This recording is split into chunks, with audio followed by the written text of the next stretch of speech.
Hello दोस्तों, आज हम आप लोग को एक नया टॉपिक बताएंगे जिसका नाम है मीटर ब्रिज, है ना। पिछले क्लास में, पिछले वीडियो में हम आप लोग को व्हीटस्टोन ब्रिज के बारे में बताए थे, है ना, कि व्हीटस्टोन ब्रिज क्या है, ये कैसे वर्क करता है, इसकी आकृति कैसी होती है। आज हम आप लोग को बताएंगे उसी से जुड़ा हुआ एक और टॉपिक जिसका नाम है मीटर ब्रिज। ठीक है दोस्तों, तो व्हीटस्टोन ब्रिज के सिद्धांत पर दोस्तों 3 मशीन बनाया गया था। याद रखिएगा, व्हीटस्टोन ब्रिज जब बना तो उसके आधार पर 3 यंत्रों को बनाया गया। नंबर 1 था आपका मीटर ब्रिज, नंबर 2 था विभव मापी यंत्र और नंबर 3 था जो सबसे इंपॉर्टेंट था पीओ बॉक्स। ठीक है, तो चूंकि पीओ बॉक्स के बारे में हम लोग को, इसको पूरा नाम हम लोग अपने संक्षिप्त भाषा में बोलते हैं पोस्ट ऑफिस बॉक्स, है ना। तो खैर आज हम लोग जानेंगे दोस्तों मीटर ब्रिज के बारे में, है ना। एक एग्जाम के दृष्टिकोण से एक इंपॉर्टेंट टॉपिक दोस्तों जिसका नाम है मीटर ब्रिज। इसमें 2 चीजें इंपॉर्टेंट हैं, एक कि इसका समीकरण, है ना, कैसे बन जाता है, और दूसरा कि इसका फिगर कैसा बनता है। दोस्तों आज जो हम लोग मॉडर्न जमाने में, है ना, जिस मीटर ब्रिज का इस्तेमाल करते हैं, जैसे मीटर ब्रिज का जो हम लोग उपयोग करते हैं वो प्रतिरोध को मापने के लिए। फॉर एग्जाम्पल हम आपको देते हैं दोस्तों, जैसे कि मान लीजिए कि आप टीवी की दुकान पर गए, है ना, आप इलेक्ट्रिशियंस की दुकान पर गए और जाने के बाद आपने क्या किया कि मान लीजिए कि आपका टीवी हो गया या रिमोट हो गया या एनीबॉडी और कोई भी इलेक्ट्रॉनिक सिस्टम है, इलेक्ट्रॉनिक डिवाइस है, तो आप उसको लेकर गए और कहे भाई देखो काम नहीं कर रहा है ना। तो उसने क्या किया कि उसने एक पहले मीटर निकाला, है ना। मान लीजिए कि आपका रिमोट वर्क नहीं कर रहा है ना, तो उसने एक मीटर निकाला और निकालने के बाद उसमें सटाया, है ना। देखते होंगे आप लोग भी, जहां तहां रखता है। रखने के बाद क्या होता है दोस्तों कि जैसे वो जहां तहां रखा, रखने के बाद क्या होता है कि बड़े पैमाने पर दोस्तों वो आप देखे, आप खुद भी देखे होंगे कि जैसे मान लीजिए कि 2 तालियां दोनों को सटाता है, सटाने के बाद क्या होता है कि मीटर जो लगा वो मीटर हिलता है दोस्तों, है ना। तो आखिर वो क्या क्या चीज की माप कर रहा है दोस्तों, आखिर किस किस की माप के लिए हम लोग मीटर का इस्तेमाल करते हैं। तो दोस्तों वह 2 चीज की माप करता है, एक तो वह पोटेंशियल की माप करता है और दूसरा वह रेसिस्टेंस की माप करता है। मतलब एक वह प्रतिरोध की माप करता है और दूसरा वह विभव की माप करता है दोस्तों, विभवांतर की माप करता है। तो चलिए ये हम आप लोग को जो बता रही है, आरंभिक समय में दोस्तों जब मीटर ब्रिज बना था पहली बार, तब कैसा बना था दोस्तों, है ना, तब किस प्रकार से उसको बनाया गया था, कौन कौन से उसमें उपकरण लगाए गए थे, तो हम लोग आज इसके बारे में जानेंगे। तो याद रखिए, किरचॉफ का नियम व्हीटस्टोन ब्रिज फॉलो करता है और व्हीटस्टोन ब्रिज के आधार पर टोटल 3 यंत्र बनाए गए, 3 उपकरण बनाए गए, जिसमें नंबर 1 है मीटर ब्रिज, नंबर 2 है विभव मापी और नंबर 3 है पीओ बॉक्स। क्लियर है ना। तो डायरेक्ट आप मीटर ब्रिज मत पढ़िए, यदि आपसे कोई पूछे, है ना, या आप ऊपर में लिख लें सुन के भी कि आपसे पूछे कि व्हीटस्टोन ब्रिज के आधार पर कितने यंत्र बनाए गए, है ना। तो आरंभिक समय में दोस्तों 3 यंत्र बनाए गए थे। नंबर 1 था मीटर ब्रिज, नंबर 2 पढ़िएगा विभव मापी यंत्र और नंबर 3 रहेगा पीओ बॉक्स, है ना। तो पीओ बॉक्स के बारे में हम लोग को नॉलेज नहीं लेना है, मात्र हम लोग को 2 चीज पढ़ना है, मीटर ब्रिज और विभव मापी यंत्र, जिसको इंग्लिश में बोलते हैं पोटेंशियोमीटर। तो चलिए आज हम आप लोग को बताएंगे मीटर ब्रिज के बारे में। दोस्तों क्या है मीटर ब्रिज, सबसे पहले आप लोग किरचॉफ का नियम आप लोग को समझ में आ चुका है। दूसरा नंबर कि व्हीटस्टोन ब्रिज आप लोगों को समझ में आ चुका है, कैसे बना, कैसे फॉर्मूला प्रूव हुआ, टोटल क्लियर हो गया। आज आप इस टॉपिक को क्लियर कीजिए, उसके बाद हम आप लोग को बताएंगे विभव मापी यंत्र, है ना, पोटेंशियोमीटर। तो सबसे पहले इस टॉपिक को क्लियर कीजिए। यदि ये टॉपिक आज ही क्लियर हो जाता है तो विभव मापी भी हम आपको आज ही स्टार्ट कर देंगे दोस्तों, है ना। तो पहले आप इसको क्लियर कीजिए। इसका नाम है मीटर ब्रिज, है ना। क्या है मीटर ब्रिज, कैसे वर्क करता है, उसके बारे में आप जानिए और समझिए दोस्तों। इस टॉपिक का नाम है मीटर ब्रिज, है ना। सबसे पहले इसका नाम मीटर ब्रिज क्यों पड़ा, ये आप समझिए, है ना। इसका नाम मीटर ब्रिज इसलिए पड़ गया, है ना, क्योंकि ब्रिज का अर्थ होता है दोस्तों सेतु। मीटर तो आप समझ में आ रहा है ना, मापने के लिए, है ना। तो अब ब्रिज का अर्थ हुआ सेतु, अर्थात यह व्हीटस्टोन ब्रिज के सिद्धांत पर बनाया गया। अब जैसे ही आपने ये बात सुना कि भाई ये एक ऐसा यंत्र है, एक ऐसा डिवाइस है जो व्हीटस्टोन ब्रिज के सिद्धांत पर बनाया गया है, इसका मतलब ये हुआ दोस्तों, इसका मतलब ये हो रहा है कि ये भी प्रतिरोध को, क्योंकि व्हीटस्टोन ब्रिज भी प्रतिरोध को मापता था तो 100% जब उसी के सिद्धांत पर बनाया गया है, ठीक ना, तो 100% सी बात है कि ये भी प्रतिरोध को ही मापेगा।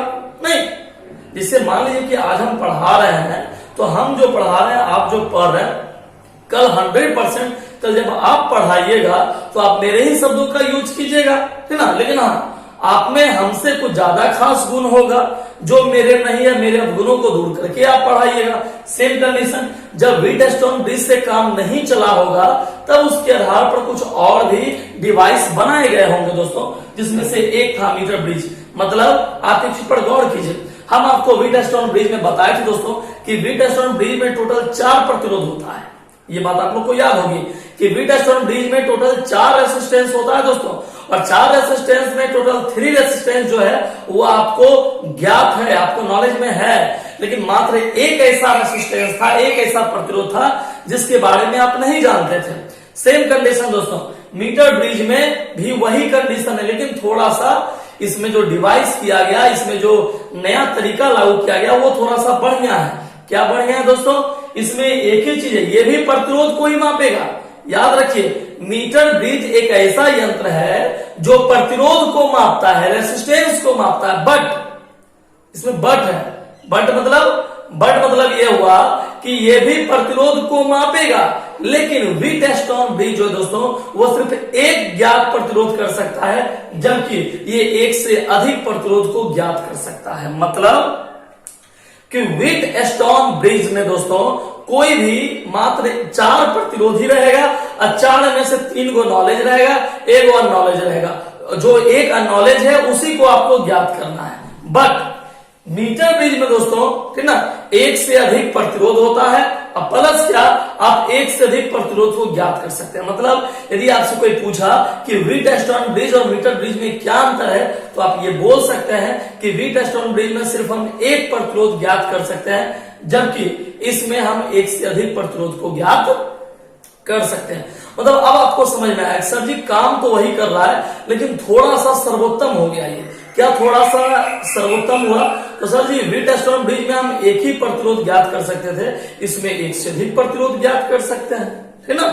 चलिए, तो ये टॉपिक आपको समझ में आ गया है। तो चलिए हम आपको इसका पहले लैंग्वेज दिखा देते हैं, है ना, उसके बाद आगे बढ़ाते हैं, फिगर उतरवाएंगे। तो आप पहले इसका लैंग्वेज लिखिए। वैसे आप याद रखिए कि यदि आपसे पूछे मीटर ब्रिज किस सिद्धांत पर बनाया गया, तो आपको बोलना है कि मीटर ब्रिज व्हीटस्टोन ब्रिज के सिद्धांत पर बनाया गया। ये बात क्लियर कीजिए कि मीटर ब्रिज व्हीटस्टोन ब्रिज के सिद्धांत पर बनाया गया है। ये बात आप लोग को याद हो चुकी है ना। क्या बोलोगे आप लोग? यदि आपसे कोई पूछे कि व्हीटस्टोन ब्रिज का कार्य सिद्धांत क्या है ना, तो आप क्या बोलोगे कि व्हीटस्टोन ब्रिज, मीटर ब्रिज जो है वो व्हीटस्टोन ब्रिज के कार्य सिद्धांत पर बनाया गया है। क्या करता है दोस्तों? तो एक से अधिक प्रतिरोध को ज्ञात करता है। मतलब किसी भी इलेक्ट्रिक सर्किट में एक से अधिक प्रतिरोध को, मतलब एक प्रतिरोध ज्ञात करने के लिए व्हीटस्टोन ब्रिज था, और एक से अधिक प्रतिरोध को ज्ञात करने के लिए क्या बनाया दोस्तों? मीटर ब्रिज बनाया गया। क्लियर है? चलिए लिखिए दोस्तों, ऊपर में हेडिंग दीजिए मीटर ब्रिज। इंग्लिश और हिंदी दोनों नाम सेम है, सब लोग लिख लिए। चलिए, तो हम लिखा रहे हैं, आप लोग धीरे धीरे करके लिखते रहिए। लिखिए, मीटर ब्रिज एक ऐसा यंत्र है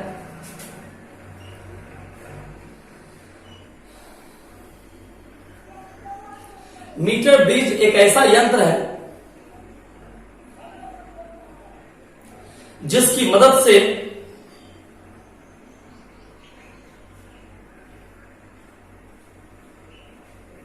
अज्ञात प्रतिरोध को ज्ञात किया जाता है।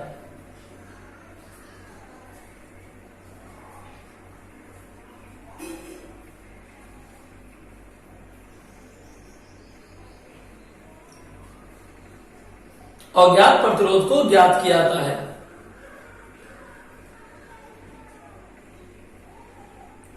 नीचे लिखिएगा कार्य सिद्धांत।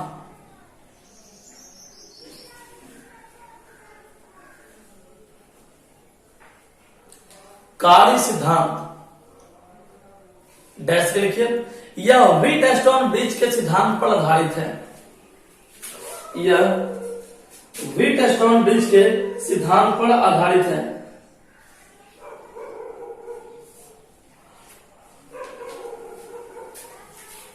लिख लिए, नीचे लाइन लिखिए, इस यंत्र की सहायता से ओम के नियम का सत्यापन होता है। इस यंत्र की सहायता से ओम के नियम का सत्यापन होता है।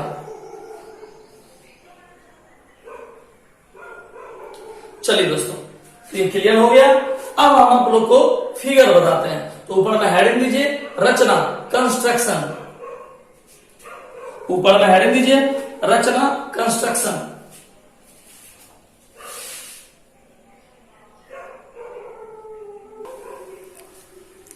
चलिए दोस्तों, तो ये आप लोग के लिए फिगर तैयार है। आप लोग जल्दी से इस मीटर ब्रिज का फिगर उतारें, है ना। देखने में तो बड़ा हार्ड लग रहा है दोस्तों, लेकिन कुछ करना नहीं है। हार्ड यदि आप किताब देखोगे तो इससे ज्यादा आपको हार्ड लगेगा, है ना। तो ये बिल्कुल अलग फिगर है दोस्तों, तो जल्दी से इसको उतारिए। ज्यादा कुछ नहीं करना है। यहाँ पर दो प्रतिरोध दीजिए, नाम रखिए पी और क्यू, है ना।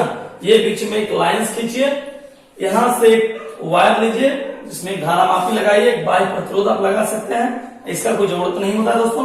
ई लगा दीजिए, विद्युत वाहकन से की लगा दीजिए। इसको हम लोग बोलते हैं दोस्तों जॉकी। इसको क्या बोलते हैं? जॉकी। बताएंगे जॉकी क्या करता है ना। ये लंबाई यहां से यहां, जॉकी जहां है उसके ठीक इधर जो है ये एल है और उधर 100 माइनस एल है। इस बिंदु को हम लोग कहते हैं न्यूट्रल पॉइंट, उदासीन बिंदु। जहां पर जॉकी अभी है, इस बिंदु को हम लोग कहते हैं उदासीन बिंदु। ठीक है, तो जल्दी से आप लोग फिगर उतारिए दोस्तों, ताकि हम आगे बताएं आपको।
चलो दोस्तों, फिगर उतार लिए।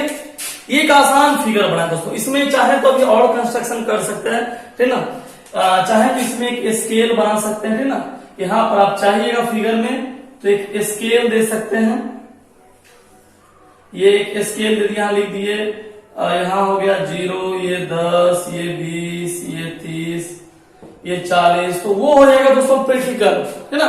तो वो प्रैक्टिकल फिगर बन जाएगा दोस्तों, कि आप पूरा का पूरा प्रैक्टिकली फिगर बनाए। अब ये हम लोग जस्ट एक थ्योरेटिकल फिगर बना रहे हैं, इसीलिए ये सब देने की आवश्यकता नहीं पड़ती है। हम आपको पहले बता चुके कि आप दे सकते हैं, बट देने की आवश्यकता आपको नहीं पड़ेगी दोस्तों, ठीक ना। देने की आवश्यकता आपको नहीं पड़ेगी। आप तार यहाँ जिसे जोड़े हुए हैं, आप चाहे तार को डायरेक्ट आप यहाँ भी जोड़ सकते हैं। जरूरी नहीं कि हम यहीं पर जोड़े, आप कहीं भी एक तार को समांतर लेकर के जोड़ सकते हैं। तो ये सब आपको बता दिए कि ये सब फिगर जो है प्रैक्टिकली फिगर होता है। आप इसमें कंस्ट्रक्शन जो है वो अपने आधार पर आप कर सकते हैं, ठीक ना। हाँ, चलिए दोस्तों, अब हम आपको इस फिगर के बारे में समझाते हैं। अब ये फिगर समझिएगा। सबसे पहले देखो क्या बोलना है दोस्तों, होगा थोड़ा लंबा बोलना, लेकिन बशर्ते मेरी एक बार बस ध्यान से सुन लो। कितना भी लंबा क्यों ना हो, याद हो जाएगा दोस्तों। बस सुनना ध्यान से, हम क्या बोल रहे हैं। इस फिगर के बारे में बोल रहे हैं, जो बोल रहे हैं वही लिखाएंगे दोस्तों, ध्यान सुनिएगा।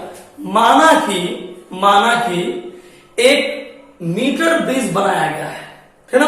माना कि एक मीटर ब्रिज बना गया, या आप इसको ऐसा बोल सकते हैं कि माना कि एम काट, एम मान लेते हैं कि ये एक एम काट का है ना, एम काट का एक आयताकार बक्सा बनाया गया, तो एक बक्सा लिया गया है ना, एम काट का, उसकी आकृति कैसी दोस्तों, एम, तो माना कि एम काट का एक आयताकार बक्सा बनाया गया है। सबसे पहला वर्ड, इसकी जो आकृति बनाई गई दोस्तों वो एम जैसी बनाई गई है, तो माना कि एम काट का एक आयताकार बक्सा बनाया गया है। अपना लैंग्वेज दो दोस्तों, लैंग्वेज कभी भी फिजिक्स में दो तो अपना लैंग्वेज दो, किताबी लैंग्वेज मत दो, ना तो किताबी फिगर को टच करो, नहीं तो देखो ना एग्जाम में क्या लिखा, विद्यार्थी यथासंभव अपने ही शब्दों में उत्तर दें। किताबी फिगर, किताबी लैंग्वेज टच करोगे तो देखने में तो अच्छा है, लेकिन वहां पर नंबर जब कम आएगा तो खोजोगे भाई सर जी कैसे नंबर काट लिया, तो पूरा बना के लाए थे, तो सर जी आप फॉलो नहीं कर पाए।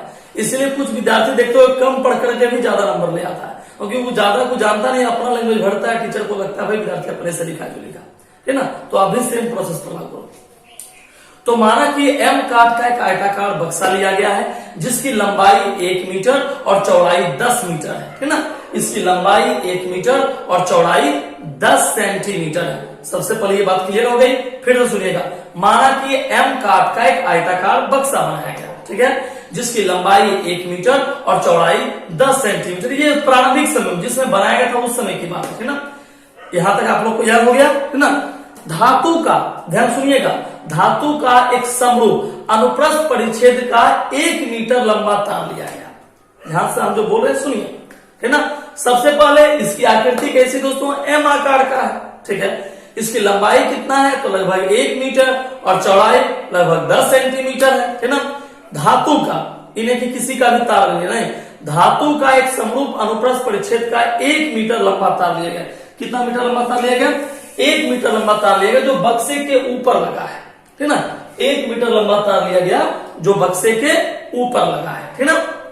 अब यहां समझिए, जो बक्से के ऊपर लगा है तार के समांतर, ठीक ना, या बक्से मतलब कि उस यंत्र के ठीक बीचों बीच में एक स्केल लगाया गया, है ना। आपको क्या पता है कि आप चाहें तो फिगर में आप यहाँ पर एक स्केल दे सकते हैं, है ना, यहाँ 10, यहाँ 20, यहाँ 30, लेकिन ये फिगर प्रैक्टिकली हम लोग नहीं पढ़ रहे हैं, इसीलिए इस स्केल की आप लोग को आवश्यकता फिगर में देने की जरूरत नहीं, आप देना चाहें तो आप ऐसा दे सकते हैं, है ना। तो एक स्केल लगाया गया, है ना, क्या क्या लगाया गया वो सुन लीजिए, कैसे बना वो समझ गए। एम आकार का एक आयताकार काठ का बक्सा है जिसकी लंबाई कितना है 1 मीटर, चौड़ाई कितनी है 10 सेंटीमीटर है।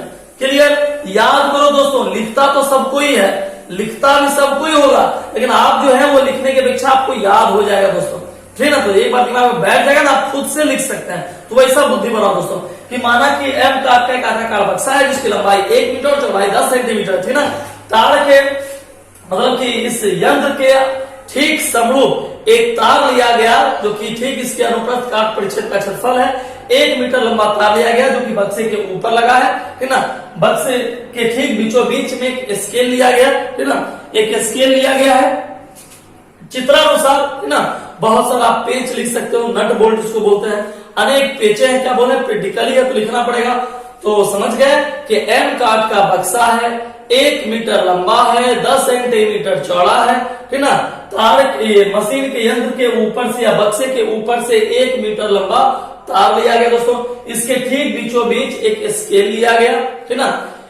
इसमें अनेक पेचों का इस्तेमाल किया गया जिसमें इस तार में प्रतिरोध गैल्वेनोमीटर, इस तार में क्या लिया गया प्रतिरोध गैल्वेनोमीटर, धारामापी एक सेल लिया गया, कुंजी लिया गया, साथ में एक जॉकी लगाया गया। बस इतना आप लोग को याद हुआ, जितना मैंने बोला आप लोग को याद हो गया दोस्तों, है ना। याद हुआ सब लोग को, कहोगे नहीं याद हुआ, हम क्या बोल रहे हैं दोस्तों कि लिख अभी सबको ही रहा होगा, लेकिन आप पूरे टॉपिक को याद कर लीजिए दोस्तों, उसका मजा कुछ और आएगा, ठीक ना। किसी को बोलने के लिए सभी थ्योरी लिखे क्या, आप सीधा कहोगे जितना लंबा उतना सुना सकते हैं, ठीक है। तो एक बार हम फिर से बोल रहे हैं, आप ध्यान में बैठा लीजिएगा।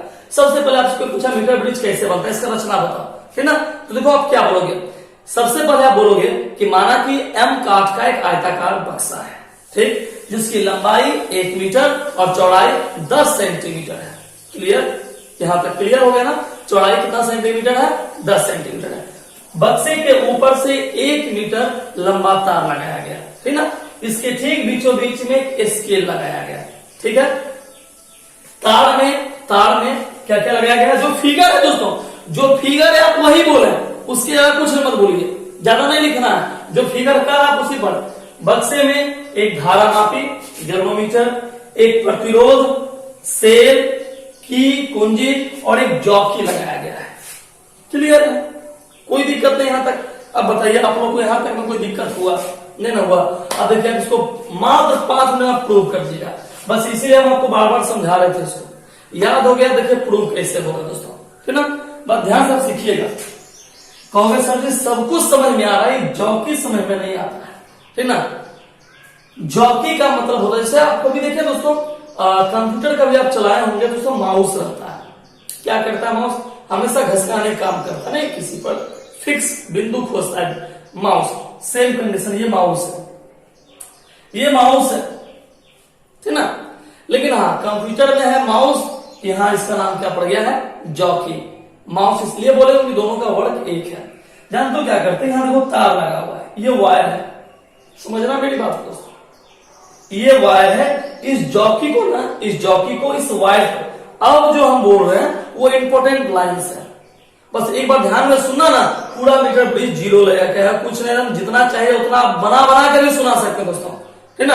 आप बना बना के भी सुना सकते हैं, बस अपने एक बार ध्यान से। जब जॉकी को, ठीक ना, इस तार पर धीरे धीरे खिसकाते हैं, जब जॉकी को इस तार पर धीरे धीरे खिसकाते हैं, ठीक ना, इस पर ऐसे कर रहे हैं, तो जिस बिंदु पर, जब इस जॉकी को इस तार पर धीरे धीरे खिसकाते हैं, है ना, तो जिस बिंदु पर नल पॉइंट मतलब उदासीन बिंदु, है ना, न्यूट्रल पॉइंट आप बोल सकते हैं, तो जिस बिंदु पर जॉकी जो है वो न्यूट्रल पॉइंट देता है, नल पॉइंट देता है, उदासीन बिंदु देता है, ठीक ना, उसके बाईं ओर की लंबाई को L और दाईं ओर की लंबाई को 100 - L मान लेते हैं। क्लियर? फिर से रिपीट।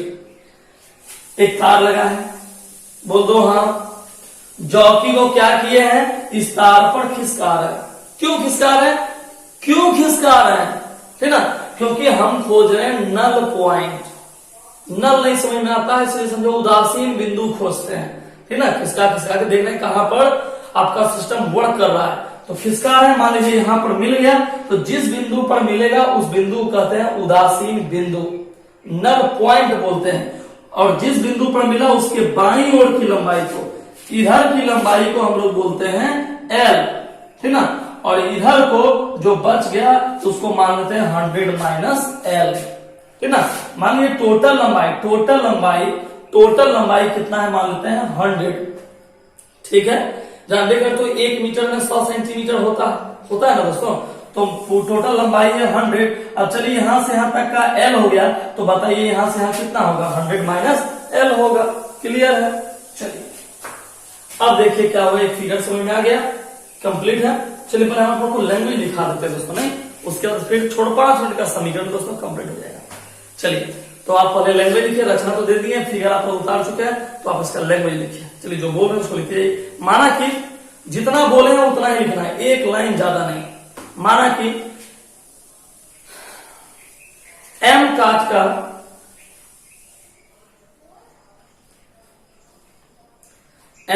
का एक आयताकार बक्सा है,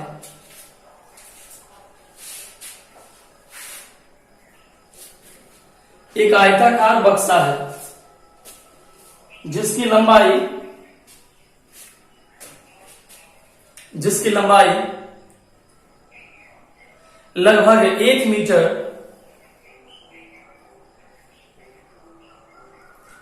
तथा चौड़ाई 10 सेंटीमीटर होती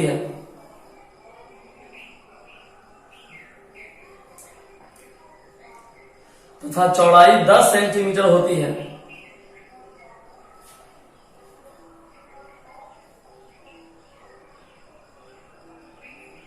लिख लिए। इसमें धातु का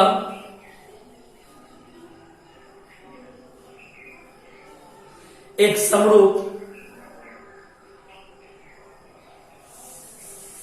अनुप्रस्थ परिच्छेद के क्षेत्रफल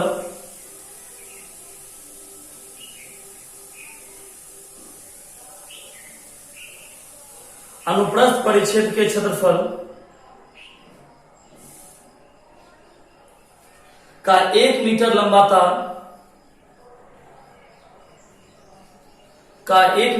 तार बक्से के ऊपर लगा है।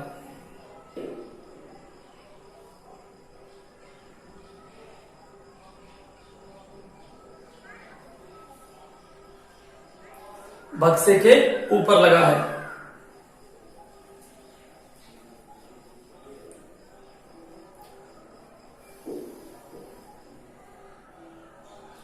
इस तार के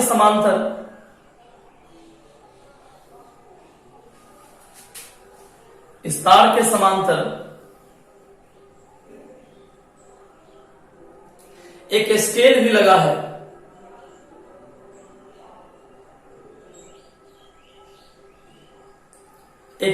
लगा है।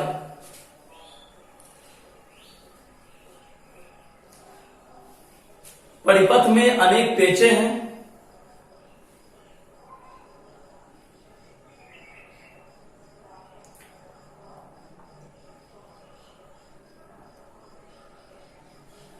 एवं इसके बाह्य परिपथ में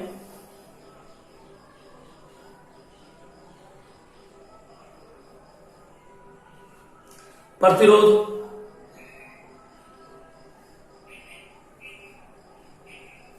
गैल्वेनोमीटर,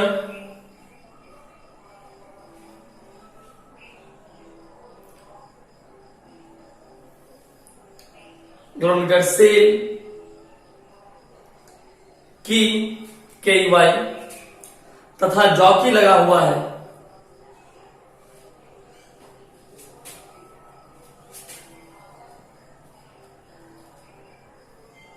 पैराग्राफ चेंज करके चित्रानुसार परिपथ को सजा देते हैं।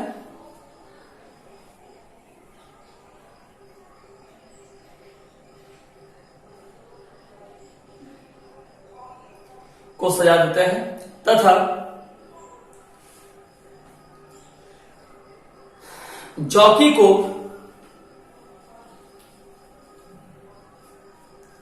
तार पर धीरे धीरे खिसकाते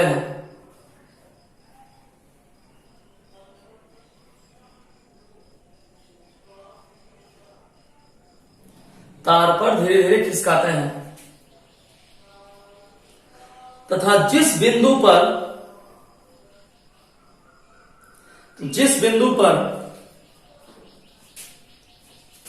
जॉकी द्वारा नल पॉइंट प्राप्त होता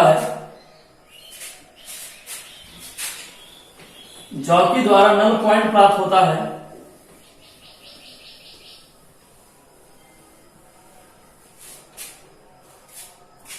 उसके बाईं ओर की लंबाई को L मानते हैं।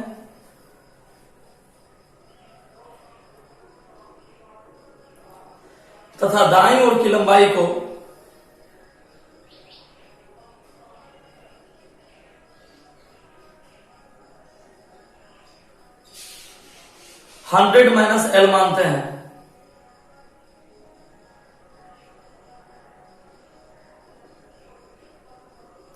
-100 मानते हैं। इस प्रकार दो लंबाई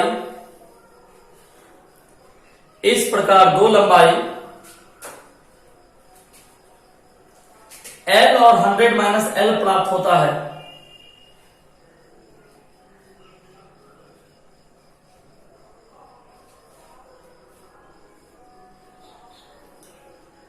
L और 100 - L प्राप्त होता है।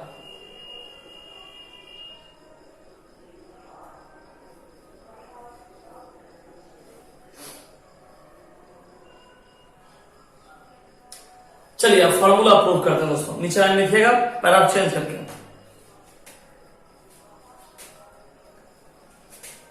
लिखिए, माना कि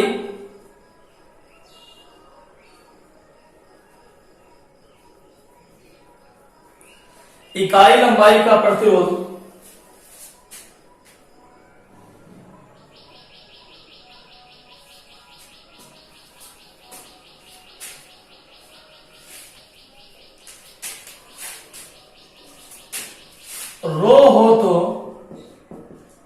मान लेते हैं इकाई लंबाई का प्रतिरोध रो हो तो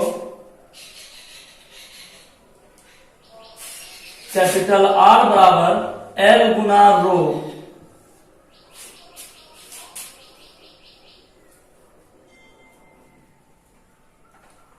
आर बराबर एल गुना रो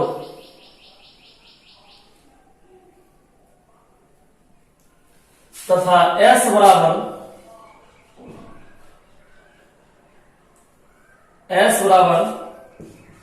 एल के बदले 100, दो लंबाई है ना, एक है एल और एक है 100 माइनस एल, तो एक एल और दूसरा 100 माइनस एल गुना रो।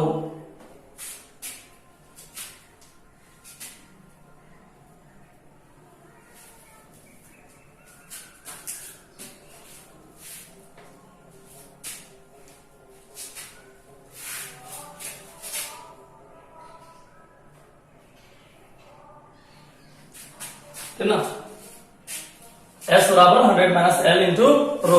नीचे लिखिए, इसलिए व्हीटस्टोन ब्रिज के सिद्धांत से,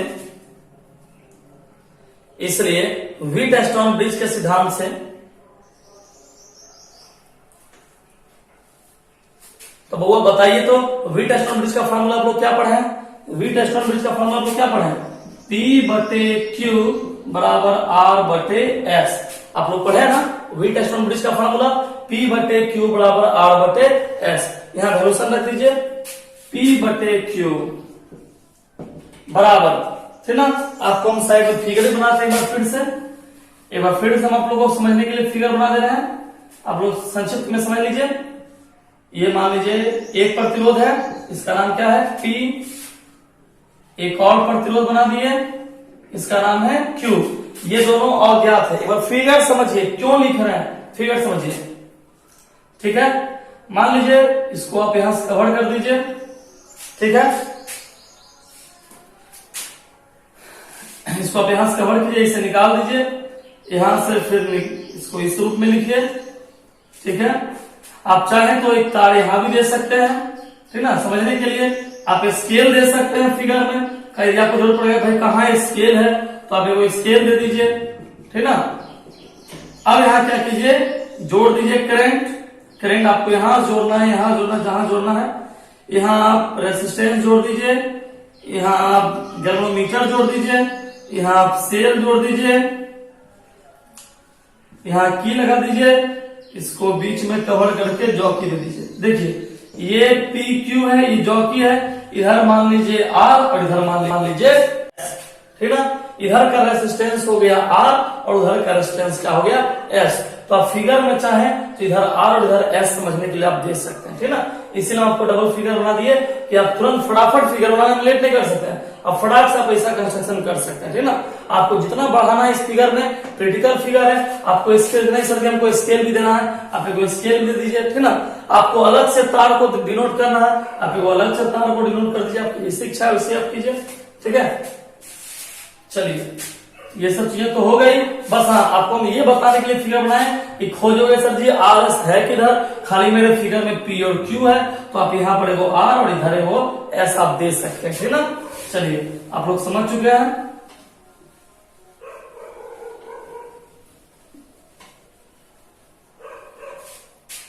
चलिए P बटे क्यू, आर का वैल्यूशन कितना दोस्तों?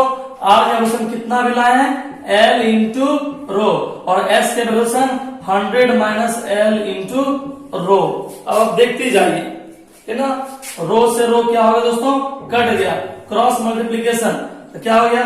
P into 100 minus L equal to L cube, ठीक है। यहां से P का वैल्यूशन निकाल लीजिए, तो P इक्वल टू हो गया L क्यूब बटे 100 माइनस L। हो गया फॉर्मूला प्रूफ, है ना।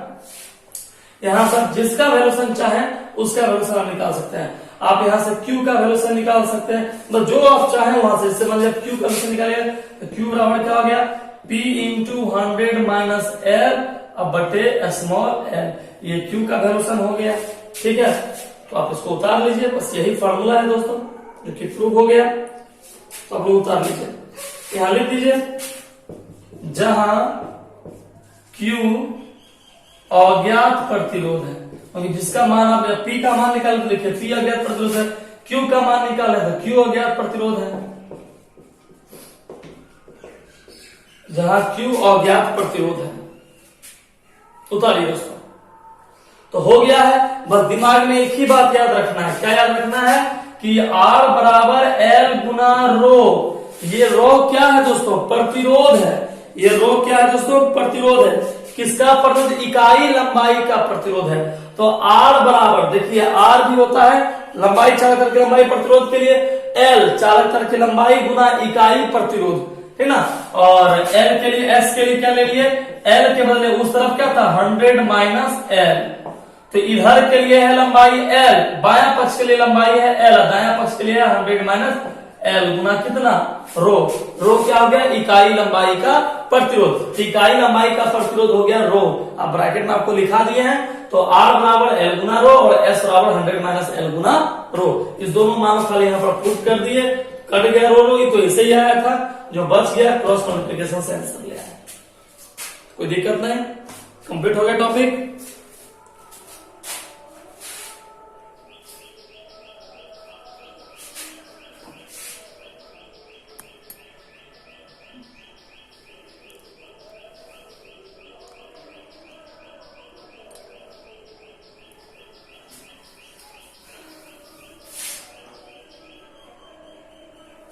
चलिए सब उतार लीजिए इसको,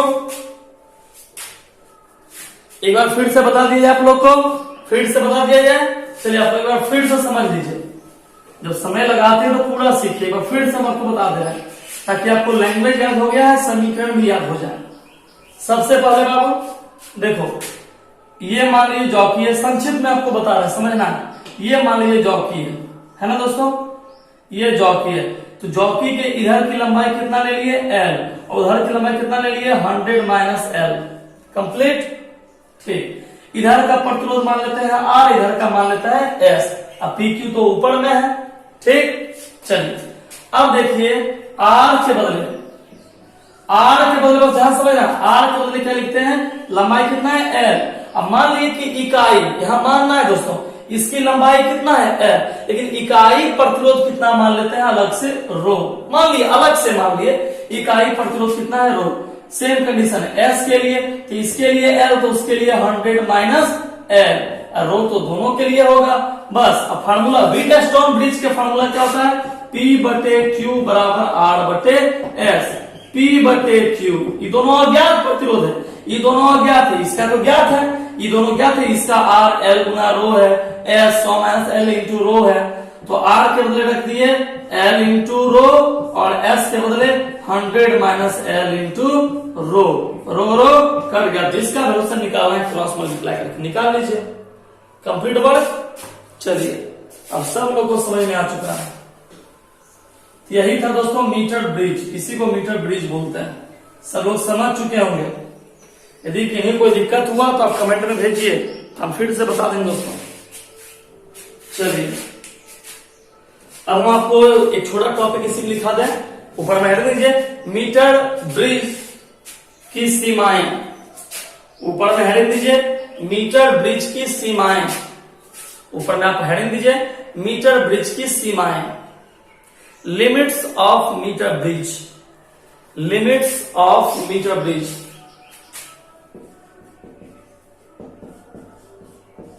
लिमिट्स ऑफ मीटर ब्रिज, ठीक है, लिमिट्स ऑफ मीटर ब्रिज।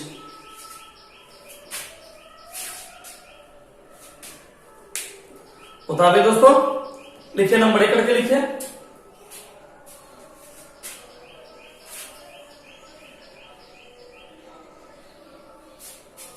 लिखिए यदि मीटर ब्रिज में, नंबर एक करके लिखिए, यदि मीटर ब्रिज में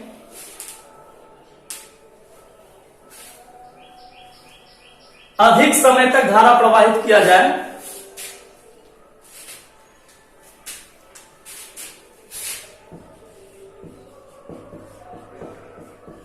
अधिक समय तक धारा प्रवाहित किया जाए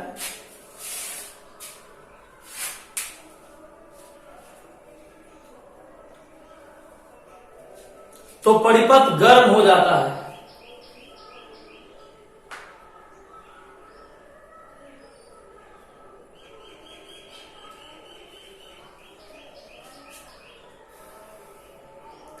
जिससे बड़े पैमाने पर ऊर्जा की क्षति होती है, जिससे बड़े पैमाने पर ऊर्जा की क्षति होती है।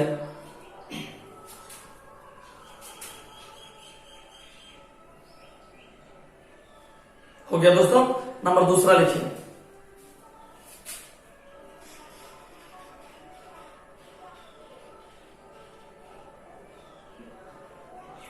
लिखिए, परिपथ में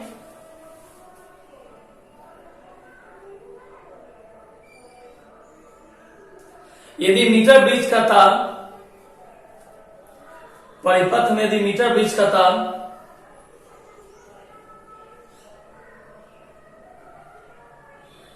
एक समान अनुप्रस्थ परिच्छेद का ना हो, एक समान अनुप्रस्थ परिच्छेद का ना हो,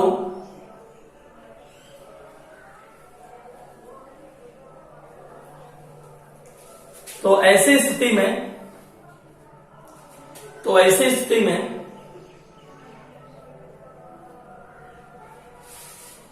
तार का प्रतिरोध लंबाई के समानुपाती नहीं होगा। तो ऐसी स्थिति में तार का प्रतिरोध लंबाई के समानुपाती नहीं होगा।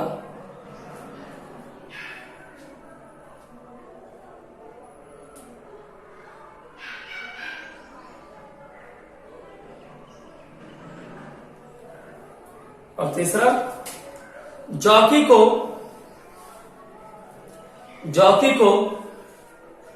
तार पर अधिक रगड़ना नहीं चाहिए।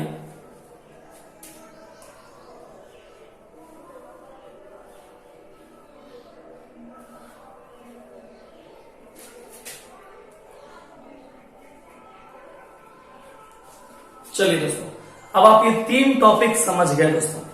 यदि आपसे कोई पूछे कि मीटर ब्रिज जब बनाया गया तो उसकी शर्तें क्या थी, पहला दोस्तों कि मीटर ब्रिज जब बनाया गया तो इस बात को ध्यान से सुनिएगा दोस्तों, ये विशेष नॉलेज आपको बता रहे हैं, ठीक ना, जो बहुत कम लोग इस टॉपिक को समझते हैं दोस्तों। मीटर ब्रिज सब लोग पढ़े होंगे, आप भी सर्च कर सकते हैं दोस्तों, लेकिन हाँ ये जो नॉलेज है ये आपके पास है दोस्तों।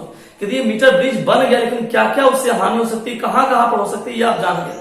पहला चीज कि मीटर ब्रिज का जो दोस्तों तार जो लेते हैं वो तार एक ही मोटाई का होना चाहिए, है ना। ऐसा नहीं कुछ ज्यादा कहीं ज्वाइंट कर दिए, कहीं पर मोटा कहीं पर पतला कर दिए, ऐसा नहीं होना चाहिए। यदि ऐसा होगा तो हम लोग क्या जानते हैं कि प्रतिरोध जो होता है वो बड़े पैमाने पर लंबाई के समानुपाती होता है दोस्तों, होता है ना। लेकिन यदि आप ऐसा करोगे, एक समान अनुप्रस्थ परिच्छेद का क्षेत्रफल का नहीं होगा, तो फिर वो धारा के समान, मतलब कि प्रतिरोध जो है वो लंबाई के समानुपाती नहीं होगा, जिससे आपका परिपथ समाप्त हो सकता है दोस्तों। सबसे इंपॉर्टेंट कि जो जॉकी हम लोग लेते हैं और रगड़ते, ज्यादा रगड़ना नहीं चाहिए। क्यों? आप ज्यादा रगड़िएगा, खुद सोचिए, ज्यादा रगड़ते रगड़ते क्या होता है, धीरे धीरे घिसेगा, तो कहीं पर तार ज्यादा मोटा, कहीं पर तार ज्यादा पतला, तो इससे नुकसान हो सकता है दोस्तों, है ना। तो ये था दोस्तों मीटर ब्रिज। चलिए, तो कल हम आप लोग को एक और टॉपिक बताएंगे जिसका नाम होगा विभव मापी यंत्र, पोटेंशियोमीटर। तो आज के लिए इतना ही दोस्तों।